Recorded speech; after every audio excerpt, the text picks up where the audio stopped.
चंद्रशेखरजी बावनकुळे, आशिषजी शेलार, अमितजी साटम या सर्वांनी भारतीय जनता पार्टीच्या एका सर्वसामान्य कार्यकर्त्यांना मानखुर्दच्या 135 वॉर्डमधून भारतीय जनता पार्टीच्या महापालिकेच्या निवडणुकीमध्ये एक उमेदवार म्हणून मला संधी दिली, त्याबद्दल पक्षाचे मनापासून आभार मानतो। भारतीय जनता पार्टी असा एकमेव पक्ष आहे की जिथे सर्वसामान्य कार्यकर्त्यांना अशा पद्धतीची संधी मिळते। इथं तुम्हाला तिकीट मिळण्यासाठी कुणाच्या कुटुंबातच जन्माला आलं पाहिजे याची आवश्यकता नाही, तर सर्वसामान्य कार्यकर्ता देखील भारतीय जनता पार्टीचा उमेदवार होऊ शकतो। हेच भारतीय जनता पार्टीचं धोरण आहे। निश्चितपणे मानखुर्द सारख्या भागातून मला संधी दिली त्याबद्दल पक्षाचे आभार मानतो। मानखुर्दची जनता भारतीय जनता पार्टीच्या पाठीशी खंबीरपणे उभी राहील, भारतीय जनता पार्टीला आशीर्वाद देईल याच्यामध्ये अजिबात शंका नाही। मुख्यमंत्री देवेंद्रजी फडणवीस साहेब यांनी मुंबईचा विकास केलाय।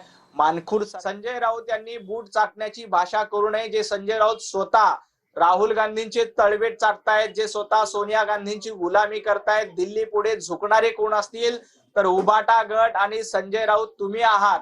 तुम्ही फक्त हिरव्या मतांसाठी काही लोकांचं लांगुल चालन करतायत।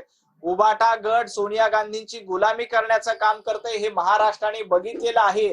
त्यामुळे कोण बूट चाटतं आणि कोण तळवेट चाटतंय हे महाराष्ट्रातल्या जनतेनं बघितलंय। खरं तर उद्धवजी ठाकरे रात्री 3:30-4 वाजेपर्यंत जागे होते म्हणजे जनतेवर काही उपकार केलेले नाहीत। आज तुम्ही 3:30 वाजेपर्यंत जागलात काय, 4 वाजेपर्यंत जागलाय काय? मुंबई महापालिकेच्या निवडणुकीत तुमचे 12 वाजणार हे मुंबईकरांनी ठरवलेलं आहे।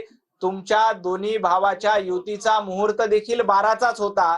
त्यामुळं येणाऱ्या महापालिकेच्या निवडणुकीमध्ये मनसे आणि उबाटा गटाचे 12 वाजणार हे निश्चित आहे।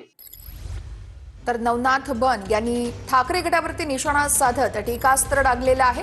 उबाटा गट सोनिया गांधींची गुलामी करतं असं नवनाथ बन म्हणतायत। नवनाथ बन यांना मुंबईतील मानखुर्द या ठिकाणाहून 135 या प्रभाग क्रमांकामधून उमेदवारी जाहीर करण्यात आलेली आहे आणि त्यानंतर त्यांनी भाजपचे आभार देखील मानलेले आहेत आणि त्याच वेळेस त्यांनी ठाकरे गटावर निशाणा साधलेला आहे। उबाटा गट सोनिया गांधींची गुलामी करतं असं नवनाथ बन यांनी म्हटलंय।